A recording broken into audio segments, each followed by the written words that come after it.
కొద్ది రోజుల క్రితం చంద్రబాబు నాయుడు గారు కూడా నాకు భయం వేస్తోంది, అసలు డబ్బులే లేవు, ఖజానా అంతా ఖాళీగా ఉంది, నేను వాగ్దానాలు ఎలా అమలు చేయాలో అని చెప్తున్నారు అని వ్యాఖ్యానించారు. మరి సూపర్ సిక్స్లో అయితే నాకు తెలిసి అమరావతి పేరు కూడా ఉన్నట్లేదు. ఆ సూపర్ సిక్స్నేమో గాలికి వదిలేసి ఇప్పుడు ఏకంగా 11,467 కోట్ల రూపాయలతోటి రాజధాని పనులు ప్రారంభిస్తున్నారంట. తాజాగా పవన్ కళ్యాణ్ గారు ఈ డబ్బుల గురించి ఏం మాట్లాడారో, మరి ఇప్పుడు ఇన్ని వేల కోట్లు ఎక్కడి నుంచి వస్తున్నాయో మనం ఒకసారి ఆయన బయట చూద్దాం. డబ్బులు లేవు, పథకాలకి చేయడానికి కింద మీద పడుతున్నాం, రోడ్లు గుంతలు పూడ్చడానికి డబ్బులు లేవు, ఫీజు రీఇంబర్స్మెంట్లకి డబ్బులు లేవు, పథకాలకి చేయడానికి కింద మీద పడుతున్నాం, రోడ్లు గుంతలు పూడ్చడానికి డబ్బులు లేవు, ఫీజు. రైట్, తిలక్ గారు చెప్పండి. విద్యా వ్యవస్థకు సంబంధించి కొన్ని లక్షల మంది, 80 లక్షల మంది పిల్లలు ఉంటే వాళ్ళకి ఎవరికి డబ్బులే లేదు. అట్లాగే తల్లికి వందనం పేరు కదా, వాళ్ళందరికీ వేస్తామన్నారు, వేయలేదు. అంటే విద్యా వ్యవస్థ ఇంపార్టెంట్ కాదు, ఆరోగ్య వ్యవస్థ ఇంపార్టెంట్ కాదు, ఫీజు రియంబర్స్మెంట్ ఇవ్వలేదు.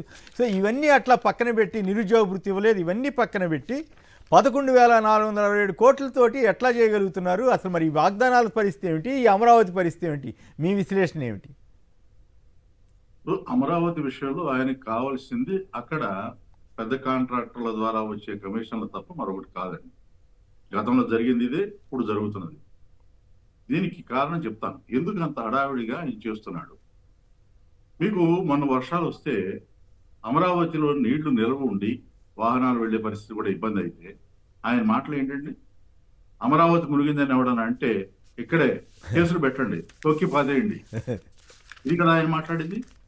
నేను చెప్తున్న ఒక మాట, నేషనల్ గ్రీన్ ట్రిబ్యునల్ వాళ్ళకి రాష్ట్ర ప్రభుత్వం చంద్రబాబు నాయుడు గారు ఉండగా 93 కండిషన్లు అమలు చేస్తాం అని వాగ్దానం చేసి వాళ్ళకి కమిట్మెంట్ ఇచ్చారు. 93లో ఒక్కటి కూడా అమలు చేయట్లా, అన్ని వైలేషనే. మీకు 6 చెరువులు 3 రిజర్వాయర్లు కట్టాలని చెప్పేసి ఈ ముంపు నుంచి నివారణ కోసం ఆ రోజు ప్రపోజల్ ఉంది, ఇది నేషనల్ గ్రీన్ ట్రిబ్యునల్ వాళ్ళు. అవి కట్టిన తర్వాతే నిర్మాణం మొదలు పెట్టమన్నారు. మరి ఎందుకు కట్టలేదు? ఆ రిజర్వాయర్లు ఏమైనాయి, చెరువులు ఏమైనాయి, వాటి సమాధానం లేదు. ఈ మధ్య బుడవేరు వరదలు వచ్చినప్పుడు రిటైనింగ్ వాళ్ళు కడతాం చుట్టూ, అమరావతి చుట్టూ అన్నారు. ఆ రిటైనింగ్ వాళ్ళు ఏమైంది? ఈ రక్షణ చర్యలు తీసుకోకుండా హడావిడిగా అక్కడ రోడ్లు వేస్తాం, బిల్డింగ్లు కట్టేస్తాం అని చెప్పేసి హడావిడి చేయటం, టెండర్లు. రియల్ ఎస్టేట్ చాలా బాగా అన్ని చోట్ల తగ్గిందని ఇందాక మన రాంభూపాల్ గారు కూడా చెప్తున్నారు కదా. ఈ హైప్ క్రియేట్ చేసి మళ్ళీ రియల్ ఎస్టేట్ పెంచి జనాన్ని ఇచ్చేయడం కోసం కూడా ఏమన్నా జరుగుతుందా? నా ప్రశ్న ఏమంటే, తల్లికి వందనం ఇటువంటి కోట్లాది మందికి ఉపయోగపడే స్కీములన్నీ పక్కన బారేసి కేవలం ఒక 29 గ్రామాల్లో లేకపోతే కొంతమంది రైతులకు, కొంతమంది అక్కడ రియల్ ఎస్టేట్ వాళ్ళకు ఉపయోగపడే స్కీములు మాత్రమే ఎందుకు టేకప్ చేస్తున్నారు? మరి ఇక్కడ డబ్బు, అక్కడ లేని డబ్బు ఇక్కడికి ఎట్లా వస్తూ ఉందనేది నా ప్రశ్న.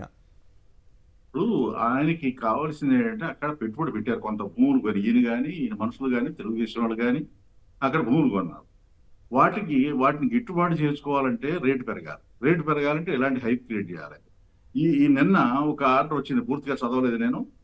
ఎన్ఆర్ఐలు ఇక్కడ భూములు కొనుగోలుకి అమరావతి ప్రాంతంలో ఉన్న అడ్డంకులు తొలగిస్తూ ఒక వెసులుబాటు కల్పిస్తూ ఆర్డర్ ఇచ్చారని విన్నాను.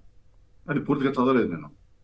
అంటే అక్కడ భూముల అమ్మకానికి, కొనుగోళ్ళకి పెద్ద ఎత్తున హైప్ క్రియేట్ చేసి ఆయన కొనుగోలు చేసినటువంటి భూములకి గిట్టుబాటు ధర వచ్చేట్టుగా చూసుకోవడం మాత్రం ఆయన ప్రాధాన్యత. అక్కడ రాజధాని మునిగిపోయినా పర్వాలేదు, ఎందుకంటే ఆయన తర్వాత ఏమైతే ఆయనకి ఎందుకు, ఆయన మొన్న మునిగితే వచ్చి సబ్ కలెక్టర్ ఆఫీసులో కూర్చున్నారు. అసలు అమరావతిలో అక్కడ నిర్మాణం అనేది సరికాదండి. చక్కగా నాగార్జున యూనివర్సిటీ పక్కన భూములు ఉంటే అక్కడ మనకు సంబంధం లేదు, విజయవాడ గుంటూరు మధ్యలో ఉంటుంది. ఎందుకు అమరావతి పదే అమరావతి అంటారు, మునిగిపోయేదాన్ని తీసుకెళ్లి? అక్కడ ఆయన ప్రయోజనాలు ఉన్నాయి, ఆయన ప్రయోజనాల కోసమే అమరావతి తప్ప ఇది ప్రజల ప్రయోజనం కోసం కాదు, ప్రభుత్వ ప్రయోజనాల కోసం మాత్రం కాదు అనేది నా అభిప్రాయం. రైట్.